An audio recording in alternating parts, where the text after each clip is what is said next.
Madame, Monsieur, bonjour, bienvenue à cette édition de la mi-journée. Au sommaire, le candidat Zéphirin Diabré lance officiellement sa campagne électorale ce 31 octobre dans la région du centre-sud du Burkina. Le premier responsable du Parti du Lion a promis une révolution industrielle face à une foule de partisans. Un an de plus pour les forces armées nationales du Burkina. C'est dans une parfaite sobriété qu'hier, elles ont célébré leur 60e année d'existence. Une cérémonie teintée d'hommage et de reconnaissance. Madame, Messieurs, commençons ce 13h avec la présence de l'Union pour le progrès et le changement UPC à Tenkodogo. Une présence justifiée par l'ouverture de la campagne électorale ce 31 octobre. Face à des milliers de militants à la place de la nation de la ville, Zéphirin Diabré et son équipe ont présenté leur projet de campagne pour sauver le Burkina. Abdoulrahim Magnini.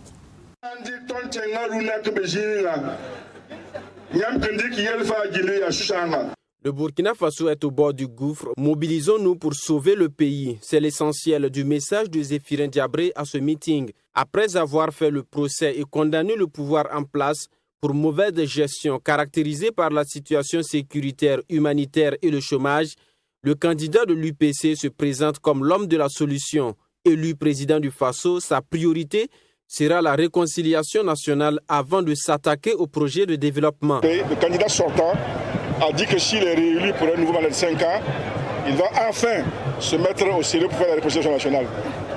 Moi je dis, on fait la réconciliation non pas sur la base de calculs électoralistes, mais on l'a fait si on pense que c'est bon pour le pays. Et moi si je suis élu, la première des choses, la première initiative qui sera lancée aura trait à la réconciliation nationale. Qu'on s'asseye, qu'on discute entre Burkinabés, qu'on se dise des vérités. Vérité, justice, réconciliation, qu'on aille parfois en justice, parfois qu'on s'accorde, qu'on se réconcilie, qu'on met tout ça derrière nous maintenant et qu'on affronte les dangers, notamment sur le terrorisme. Zéphirin Diabré place au cœur de son programme l'autonomisation de la femme et l'emploi des jeunes. Et il compte mettre un accent particulier sur le développement du secteur de l'industrie. Si vous ne fabriquez pas quelque chose, ça veut dire que vous n'avez pas d'économie. Et moi, dans mon programme, je mets l'accent sur la révolution industrielle. Il faut qu'on lance des industries mécaniques. Dans le programme que j'ai appelé la révolution industrielle, je veux que le Burkina Faso devienne l'usine de la sous-région, pour être ensuite l'usine de l'Afrique et enfin l'usine du monde et prendre la place que la Chine a aujourd'hui dans le schéma économique. Parce que cette place-là, la Chine ne va pas l'occuper pendant longtemps. Puisqu'avant elle, il y a eu d'autres pays. Il fut un temps où c'est les États-Unis qui étaient l'usine du monde. Après, il fut un temps où c'est le Japon qui était l'usine du monde. Maintenant, dans le cycle-là, c'est la Chine. Mais elle va délaisser ces métiers-là petit à petit. Et je vois un pays asiatique qui est à l'affût, c'est le Vietnam, pour le prendre ça. Et moi, je vais les dévancer. Il faut que l'Afrique prenne ça. Les candidats en lice pour les législatives pour le compte du parti dans les 3 provinces de la région ont été présentés au public. Avant le meeting sur le trajet Ouagadougou-Tenkodogo, la délégation de l'UPC a fait plusieurs escales, notamment à Begodo, Boussouma et Garango, où Zéphirin Diabré a rendu visite aux notabilités coutumières. Toujours en rapport avec la conquête du fauteuil présidentiel, le candidat du Congrès pour la démocratie et le progrès, CDP, était lui aussi pour sa première sortie dans le centre-est. Edi Kouambouego y a officiellement lancé sa campagne hier. Le président du CDP, qui dit être attaché à cette localité par ses origines, a été reçu par une forte population à qui il a promis paix, cohésion nationale et réconciliation s'il est élu président du Faso le 22 novembre prochain. Michael Tougri. Pour sa première sortie de campagne, c'est à Tenkodogo que le candidat du Congrès pour la démocratie et le progrès a décidé de convaincre la population sur son programme politique. Un projet de société qui met l'accent sur la paix, la cohésion nationale et la réconciliation. Pourquoi nous allons gagner? Parce que nous avons un leader. Là aussi, Moi, j'aime pas parler pour flatter les gens, c'est pas mon genre. Mais quand quelqu'un est valable, il faut lui dire qu'il est valable. Et lui est valable. Pourquoi le CDP gagnera? Eh bien, parce que nos structures sont solides. C'est la solidité qui fait un parti, la solidité organique.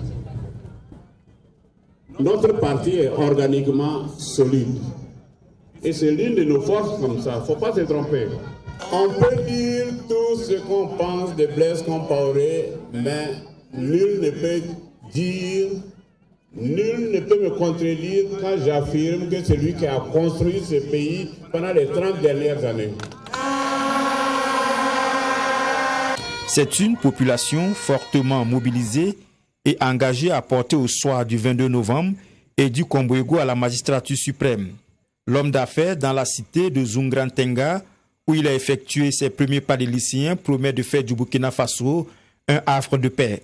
Nous allons rétablir la cohésion nationale. Nous allons ramener l'unité nationale. Nous allons créer dans les semaines qui suivent la réconciliation nationale. Le seul et unique homme capable de ramener la paix dans ce pays est sur cette tribune et il s'appelle Edi Kombouego. Pour le candidat du CDP Edi Kombouego, il faut en finir avec la mauvaise gouvernance que vivent les Burkinabés depuis 5 ans.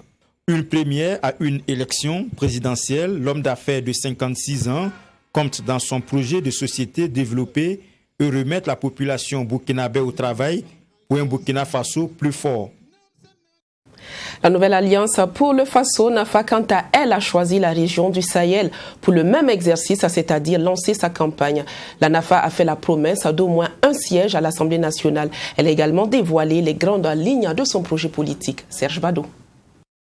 Ils sont venus des 4 coins du Sahel pour être témoins du lancement de la campagne électorale. Eux, ce sont les partisans et sympathisants de la nouvelle alliance du Faso. Et pour son premier responsable, la NAFA a en priorité 10 points sur lesquels elle va s'attaquer. Nous avons 10 priorités fondamentales. Ce n'est pas qu'on ignore les autres priorités.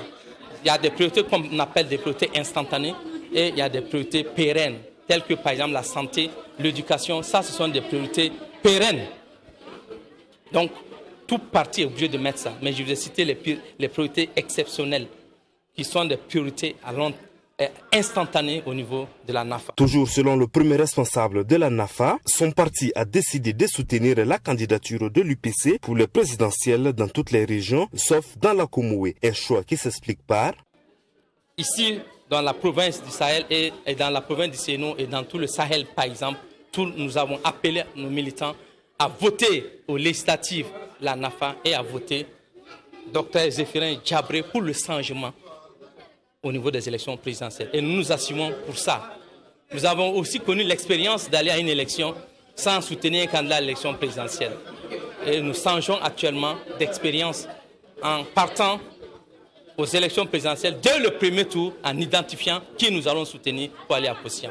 Notons que les forces politiques présentes dans le Sahel sont entre autres le Mouvement du Peuple pour le Progrès, l'Union pour le Progrès et le Changement, le Congrès pour la Démocratie et le Progrès, le PDS Metba, la NAFA, le NTD. Et pour paraphraser nos amis sportifs, à cette phase finale de la bataille électorale, toutes les forces se valent. Une chose reste indéniable, c'est que les Burkinabés attendent beaucoup de leur prochain président. 72 heures après le début de la campagne électorale, les populations du Sahel se font entendre sur leurs espoirs. De la santé à l'éducation en passant par l'assainissement, tout semble être une priorité. Nous vous proposons d'écouter quelques habitants de Dori, toujours au micro de notre envoyé spécial Serge Bado. La priorité de nos attentes, c'est surtout la paix.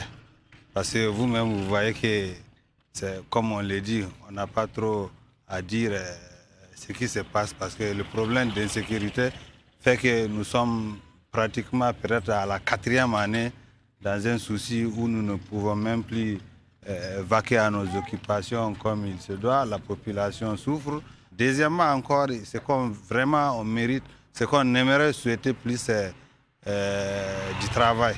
Voilà, parce que sans le travail aussi, la jeunesse ne peut pas s'épanouir.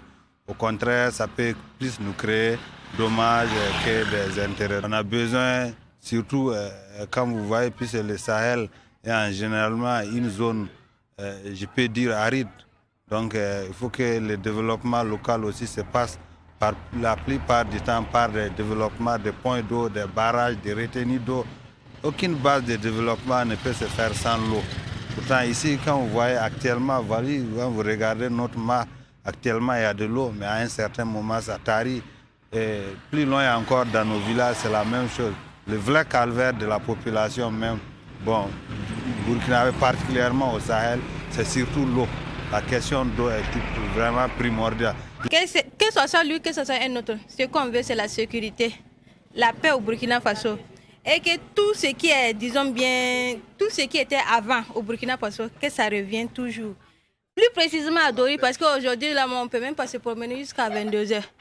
Rien. Les choses sont devenues encore plus chères. Donc, à Dori, ici, présentement, là, on ne peut absolument rien faire. Tout est cher, il n'y a plus d'argent. Alors là, même pour manger, là, mais on se débrouille. Il n'y a plus de travail. Donc, c'est un peu compliqué. En tout cas, ce que vous voyez, c'est trop. Ouais. Il faut compter tenir l'eau. Il faut ranger les routes. Et puis, un peu pour manger aussi, en attendant. Pour que cette année, en fait, Dieu merci, mais il y a des gens qui n'ont même pas récolté même. Et voilà, la tâche s'annonce plutôt ardue. Elles sont au front depuis maintenant une 60aine d'années. Elles mènent un combat au quotidien au profit du bien-être des populations. Les forces armées nationales ont célébré ce 1er novembre leur 60e anniversaire. Un moment fort marqué par les discours des autorités présentes ainsi que par la cérémonie de décoration. Maxime Jean-Eudes Bambara. Contribution des forces armées nationales pour une nation résiliente face aux défis actuels d'un développement durable. C'est sous ce thème qu'est célébré le 60e anniversaire des forces armées nationales. Une célébration sobre mais solennelle marquée par le discours du ministre de la Défense nationale et des anciens combattants et la cérémonie de décoration. Discours dans lequel Chérif Sy a rendu hommage aux soldats tombés sur le champ de bataille et saluer les efforts des forces armées nationales dans la lutte contre le terrorisme. Selon ce dernier, les résultats dans la lutte contre les leaders terroristes sont de plus en plus visibles grâce à la réorganisation des forces armées nationales et au renforcement de leurs capacités opérationnelles en matière de formation et d'équipement, mais de nombreux défis restent à relever. Les défis de notre peuple et de son armée sont encore immenses en la matière. De nombreuses populations sont des déplacés internes. Des écoles, des centres de santé et autres infrastructures socio-économiques sont encore inaccessibles aux populations. Notre ambition est de permettre le rétablissement de l'autorité de l'État sur tout le territoire et de permettre à nos populations de vivre dans la paix et la quiétude. À très court terme, nos forces armées nationales et l'ensemble des forces de sécurité ont reçu la mission d'assurer la sécurisation de la campagne et des opérations électorales de novembre 2020. Pour le chef du gouvernement, cette célébration doit être placée sous le signe de la reconnaissance vis-à-vis des forces armées nationales pour leur engagement à défendre l'intégrité du territoire national. Ce jour anniversaire se veut également, selon lui, une occasion de réfléchir à la mise en œuvre de la politique de sécurité nationale. Nous devons également construire une armée qui soit une armée républicaine, capable de défendre les institutions de ce pays. Et c'est à cela que nous devons travailler lorsque nous menons la réflexion pour la réalisation de la politique de sécurité nationale. Notre armée a toujours été aux côtés de nos populations pour ce qui concerne le processus de développement économique et social.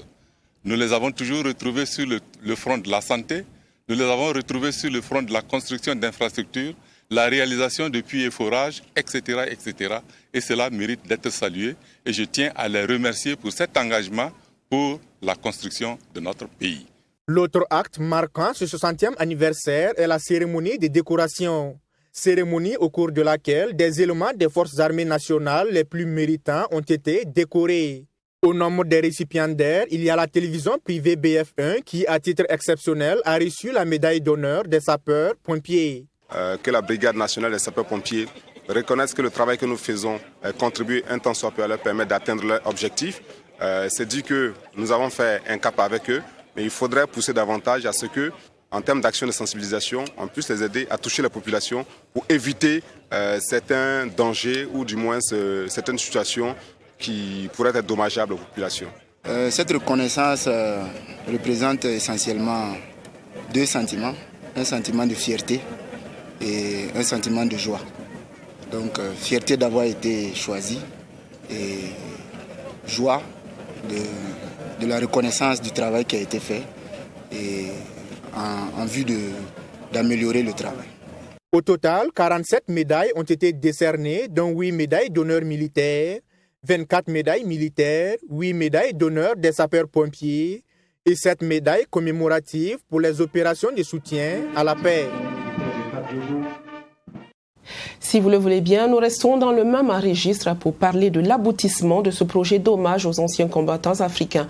Warren Sarré, photographe émérite à burkinabé, est depuis 2005 sur les traces des tirailleurs africains. Après plus d'une décennie de fouilles et de recherches à travers plusieurs pays du continent, le photographe professionnel peut enfin jouir du fruit de son travail. Michael Tougri. Sortir les anciens combattants des ex-colonies françaises de l'anonymat et les mettre à la lumière du grand public, voici la mission que le photographe burkinabé Warren Sarré s'est assignée. En 14 ans de recherche, le photographe a sillonné plusieurs pays africains sur les traces des anciens combattants. Il a été question pour lui de recueillir leurs témoignages, réaliser leurs portraits plus d'un demi-siècle après leur premier cliché en tant que soldat de l'armée française. En allant photographier, rencontrer ces tirailleurs sénégalais partout en Afrique de l'Ouest et aussi en allant en France, chercher à rencontrer les faits d'hommes français, ces messages de la solidarité, de la paix et de vivre ensemble. De faire en sorte que notre génération qui n'a pas connu ces époques-là, qui n'ont pas fait ces différentes guerres-là, de voir dans quelle direction nous pouvons marcher pas à pas pour que notre monde soit beaucoup meilleur, adapté à ce que nous voulons. Pour le photographe, c'était un devoir de raconter cette histoire des héros pour la postérité, mais aussi un devoir de mémoire. Si je prends un exemple sur Papa Camara, et celui de la Guinée, qui a été sauvé par son amoureux, qui s'appelle Sonia. Ils avaient appelé qu'il y avait des Noirs, des soldats, des tirailleurs dans les cours, dans certaines cours, avec les filles vietnamiennes. Donc, quand ils sont arrivés, devant la porte, la fille, Sonia, a vu les vêtements armés en train de venir et savait qu'ici, il venait seulement pour tuer son chéri. Il y avait un barrique d'eau couvert. Il a enlevé la couverte et il a dit à Camara, rentre dedans. Quand il est rentré dans l'eau, il a fermé la barrique d'eau. Entre témoignages et clichés de photos de ces anciens combattants, Warren Sarré s'est intéressé à leur vécu pendant les guerres mondiales. Ce travail de recherche remet au bout du jour les anciens combattants des ex-colonies françaises dont certains ont été oubliés. Paix à son âme pour le papa qui est à 15 km de Bamfara. Grâce à mon travail, on l'a rendu visible et il a eu sa carte de combattant qu'il cherchait depuis des années. En 2017-18, qu'il a pu avoir sa carte de combattant si ma mémoire est bonne. Et même s'il n'a pas pu toucher son argent, au moins il avait sa carte de combattant dans sa main. Et je pense que j'ai contribué. Il y a celui de Dougou, qui le président de l'Assemblée et l'ambassade de France ont rendu visite. Et que le président de l'Assemblée nationale de notre pays a construit une maison pour lui. Aujourd'hui, ce papa la vit paisiblement. Et je pense que j'ai pour quelque chose. Parce que j'ai permis aux premières images de rendre visibles. Pour que d'autres personnes puissent aller les rendre beaucoup plus visibles. Ce projet sur les tirailleurs commence en 2005. Pour Warren Sarré, c'était un besoin de mémoire qui devient rapidement le projet d'une vie. Après l'aboutissement de ce rêve, le photographe Warren Sarré entame un autre projet sur les anciens combattants, celui de la réalisation d'un film documentaire. Il y avait un film qui est passé sur Toute autre chose à présent, une plateforme pour faciliter les affaires de la diaspora. Depuis le 27 octobre dernier, les Burkinabés de l'extérieur bénéficient d'une plateforme numérique. Cette initiative entre dans le cadre du projet d'appui à l'entrepreneuriat de la diaspora burkinabé. Le site officiel est www.diasporaburkina.bf. Plus de détails avec Fatimata Ninkiema. C'est désormais une réalité. La diaspora burkinabé peut dorénavant avoir accès à toutes les informations nécessaires concernant l'investissement au Burkina Faso en un seul clic. La plateforme numérique www.diasporaburkina.bf qui vient d'être lancée est une fenêtre qui va permettre à cette diaspora d'avoir accès aux informations économiques du pays et de remplir certains actes administratifs en ligne. Elle se présente comme un pan du projet d'appui à l'entrepreneuriat de la diaspora du Burkina Faso. Donc ici, c'est de permettre à la diaspora qui souhaite créer des entreprises au Burkina Faso de pouvoir bénéficier donc des mêmes avantages en termes donc d'accès à l'information, des mêmes types de financement disponibles au Burkina Faso. Et là, je pense qu'ils ont des projets très souvent avec des montants très élevés. Et deux structures de financement sont identifiées déjà. Ça va être l'AFP-PME, mais aussi le Fonds burkinabé de développement économique et social. Et à côté de cela, il y a d'autres projets qui arrivent au niveau donc, du ministère donc, de Burkinabé de l'étranger. Je pense que le ministre est mieux placé pour en parler. Mais il faut dire que c'est une synergie d'action que nous développons avec les structures d'appui au secteur privé qui sont installées au plan national de pouvoir appuyer la diaspora qui souhaite donc venir investir au Burkina Faso. Selon les entrepreneurs de la diaspora burkinabé qui ont participé au lancement officiel, cet outil est une main tendue pour tous les Burkinabés de l'extérieur qui désirent entreprendre au pays. Et pour Mahamadi Sakandé, lui aussi entrepreneur de la diaspora, c'est une épine de moins à leurs pieds. Ça, c'est une très belle initiative parce que quand on est à l'extérieur, on a des difficultés à pouvoir avoir toutes les informations dont on a besoin pour pouvoir créer des entreprises ici au Burkina.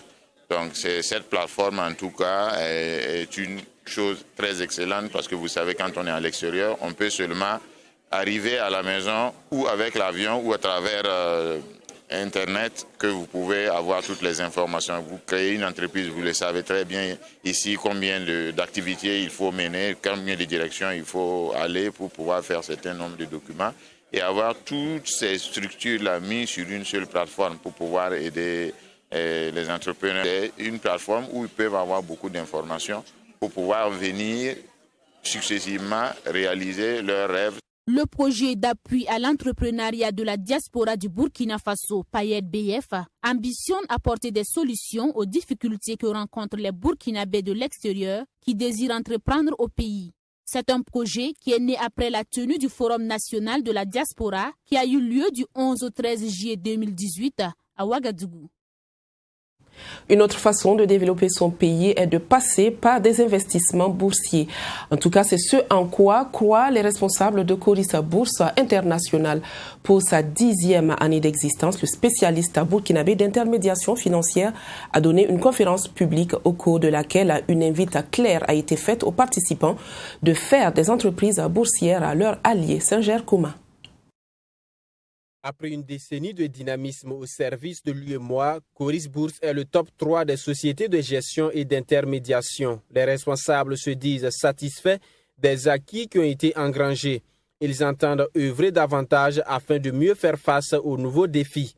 Traçant le bilan de ces 10 ans, nous avons pu voir comment, à travers nos différentes activités, nous avons pu apporter un plus à la dynamique économique tant sur le plan national et sur le plan sous-régional.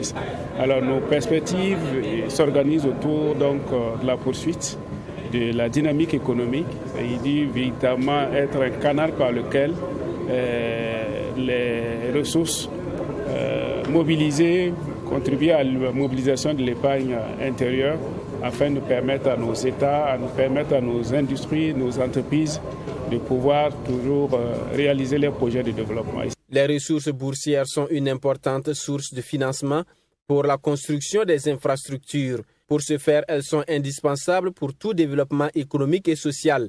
Même si le Burkina Faso en a pris conscience, beaucoup d'efforts restent à fournir. Notre pays a connu, et la sous-région a connu, un progrès relativement intéressant les 15 dernières années en matière de développement financier. Ça veut dire qu'en gros, les banques financent davantage, la bourse aussi est un peu plus dynamique, c'est vrai, mais on a encore un boulevard à parcourir. Et pour parcourir ce boulevard au profit de notre progrès, parce qu'il faut se rendre compte que la finance, c'est comme être à l'économie, c'est que le sang est au corps humain. Donc si vous voulez grandir, si vous voulez être plus fort, vous avez besoin d'avoir du sang qui irrigue l'ensemble de vos organes. C'est la même chose pour l'économie. On a besoin d'avoir de la finance adéquate à l'ensemble des besoins. Et pour cela, il faut qu'on organise mieux nos systèmes financiers. Cette conférence publique est une sorte d'éducation boursière organisée en faveur des étudiants de l'École nationale des régies financières ENAREF. Elle vise à leur apporter des connaissances sur le fonctionnement et l'utilité de la bourse. Elle s'inscrit dans le cadre des activités commémoratives du 10e anniversaire de Coris Bourse. Et il faut savoir qu'il y a de petits investissements qui peuvent rapporter très gros. Ce ne sont pas les gagnants de la loterie nationale burkinabé qui diront le contraire. Vendredi dernier, le leader des jeux de hasard, Ofaso, a récompensé la confiance de 3 de ses parieurs. La remise officielle des chèques d'une valeur totale d'environ 105 millions de francs CFA a eu lieu au siège de l'institution. Sanata Seri. L'un est attaché de santé et l'autre est retraité. Grâce au 4+1 du 25 octobre 2020, Alfred Somé et Dominique Yabré-Ouedraogo sont heureux gagnants de la somme de plus de 33 millions de francs CFA. Les intéressés sont entrés en possession de leur chèque ce 30 octobre au siège de la Loterie nationale burkinabé. Je commence par remercier la LONABé. On a cru à la LONABé et on a eu la chance d'avoir ce lot. Et on prie Dieu pour avoir la sagesse et la lucidité pour pouvoir gérer ce qu'on a gagné pour mieux investir. Et je joue les grands carnets, et les champs réduits ou par moment les champs totaux, et ça m'a donné cette chance. Voilà. Oui, pour l'investissement, il n'y a pas de retraite. À tout moment, on peut investir. Même si on est à la retraite, on peut continuer à développer le pays. Voilà. J'ai beaucoup d'investissements à faire. Oui. Comme quoi? Moi, j'ai fait beaucoup de choses, de travaux. J'élève, je fais de maraîchage, je fais de tout. C'est Koutpiga Zungrana qui a reçu le plus gros lot. Il est cultivateur de profession et le 4+1 du 2 octobre 2020 a fait de lui gagnant de plus de 38 millions de francs CFA. Et le directeur général de la nationale du jeu de féliciter ces derniers et les inviter à bien investir ce gain. Leur demander de faire en sorte que cet argent puisse être profitable. Nous leur donnons les meilleurs conseils possibles afin qu'ils puissent investir ces différents montants pour le bien. Nous leur demandons d'investir correctement les sommes qui leur ont été remises ce matin, afin que ces sommes puissent constituer des fonds pour, pourquoi pas, démarrer des investissements. La somme remise ce vendredi 30 octobre par la LONABé est d'environ 105 millions de francs CFA. Le directeur général de l'institution invite donc les potentiels parieurs à miser et à faire confiance à la nationale du jeu. La persévérance finit toujours par payer.